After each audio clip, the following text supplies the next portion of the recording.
নজর রাখবো পরবর্তী সংবাদে। দিল্লি হাইকোর্টের প্রাক্তন বিচারপতি, তবে বর্তমানে বলতে পারেন যে এক প্রকার বিতর্কিত বিচারপতি যশবন্ত ভার্মার আজ এলাহাবাদ হাইকোর্টে যোগদানের কথা। অন্যদিকে কয়েকদিন আগেই তার দিল্লির বাড়িতে প্রচুর পরিমাণে টাকা উদ্ধার হয়েছে এবং তারপর থেকেই তাকে বদলি করা হয়েছে এবং সেই বদলি নিয়েও একটা শোরগোল সৃষ্টি হয়েছে এবং আজই তার এলাহাবাদ হাইকোর্টে যোগদানের কথা ছিল। কি রয়েছে বিস্তারিত জবাব আমাদের সঙ্গে যুক্ত হয়ে গেছে প্রতিনিধি রাজীব দত্ত। রাজীব, কি জানতে পারছো?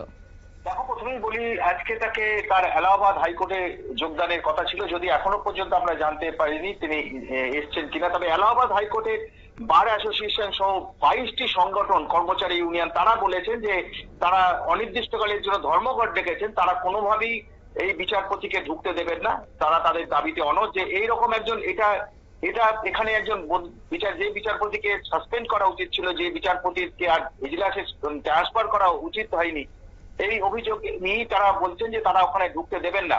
কয়েকদিন আগে যে এলাহাবাদ হাইকোর্টের বার অ্যাসোসিয়েশনের পক্ষ থেকে প্রধান বিচারপতিকে একটা চিঠি দেওয়া হয়েছিল যে কেন এই বিচারপতিকে পাঠানো হবে, যার বিরুদ্ধে এত অভিযোগ, সেরকম একজন বিতর্কিত বিচারপতিকে কেন তাকে যতক্ষণ না ক্লিন চিট তিনি পাচ্ছেন ততক্ষণ তাকে কোনো জায়গায় তাকে বদলি করা উচিত নয়, তাকে আপাতত বিচার ব্যবস্থা থেকে দূরে রাখা উচিত। কিন্তু কেন এটা করা হলো, এবং সেই প্রশ্ন নিয়েই কিন্তু উত্তাল আজকে এলাহাবাদ হাইকোর্ট।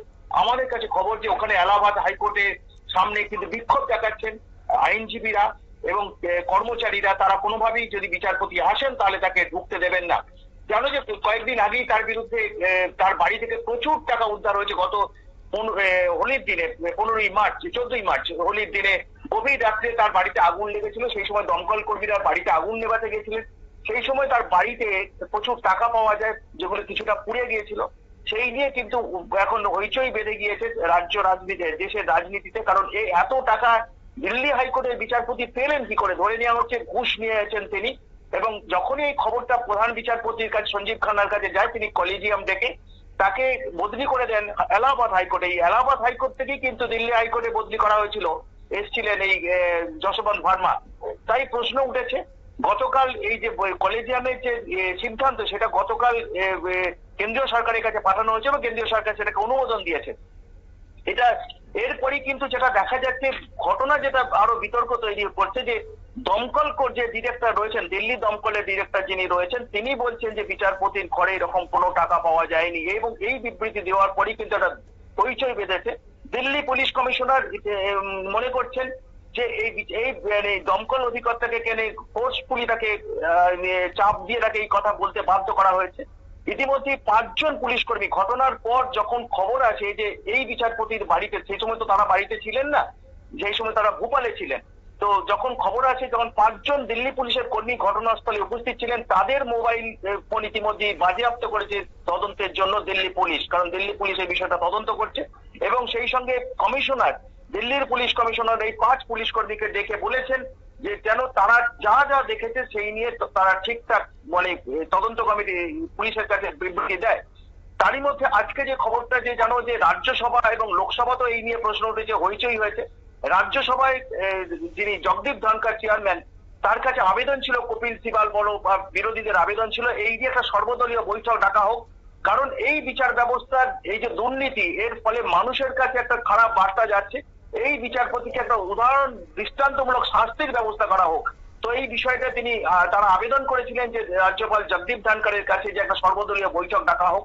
আমরা যেটা খবর, যে আজকে বিকেল 4টের সময় রাজ্যসভার চেয়ারম্যান জগদীপ ধনখড় তিনি একটি সর্বদলীয় বৈঠক ডেকেছেন এবং যাদের রাজ্যসভায় যে সমস্ত দলের সাংসদ রয়েছে, সেই সমস্ত রাজনৈতিক দলগুলোকে কিন্তু ডাকা হয়েছে এবং সেখানে বিস্তারিত আলোচনা হবে এবং পরবর্তী পদক্ষেপ কি হবে সেই নিয়ে সবাইকার বক্তব্য শুনবেন।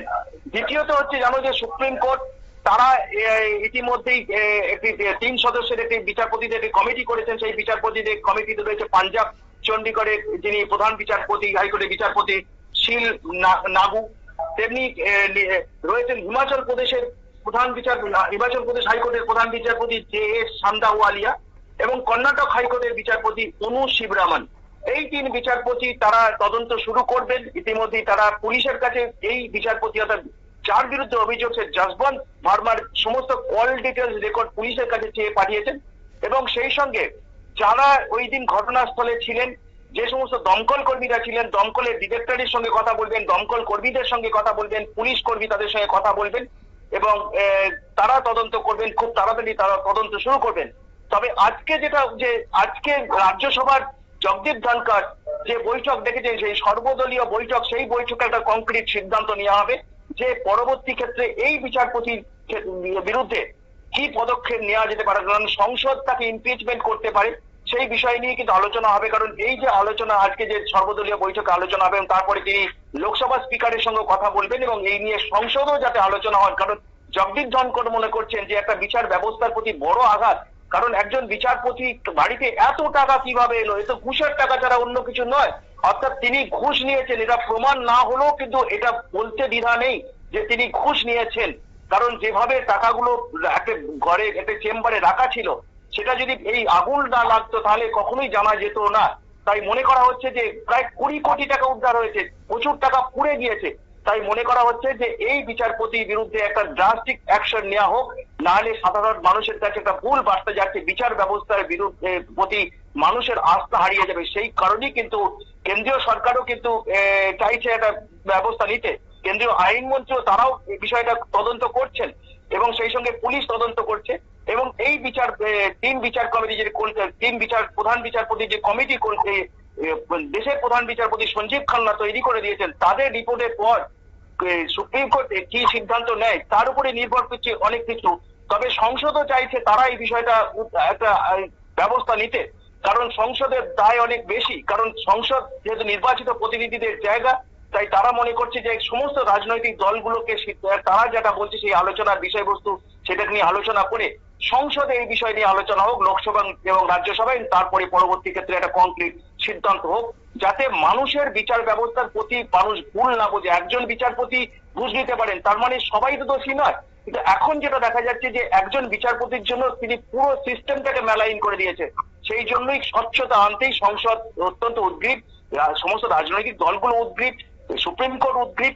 তাই দেখা যাক যে আগামী দিনে এই বিচারপতির বিরুদ্ধে কি ব্যবস্থা নেয় সুপ্রিম কোর্ট, বা সংসদও কি এই নিয়ে আলোচনা হয়। নজর থাকবে আমাদের সেই দিকে।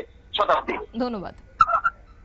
অর্থাৎ বিচারপতি ভার্মার ইস্যু নিয়ে এই মুহূর্তে সর্বদলীয় বৈঠক ডেকেছেন রাজ্যসভার চেয়ারম্যান এবং মঙ্গলবার বিকেলে সংসদে এই বৈঠক হবে। সমস্ত রাজনৈতিক দলের প্রতিনিধিদের নিয়ে অবশ্য ডাকা হয়েছে এই বৈঠক। নিয়ে নিচ্ছে ছোট্ট একটি বিজ্ঞাপন বিরতির সঙ্গে থাকুন।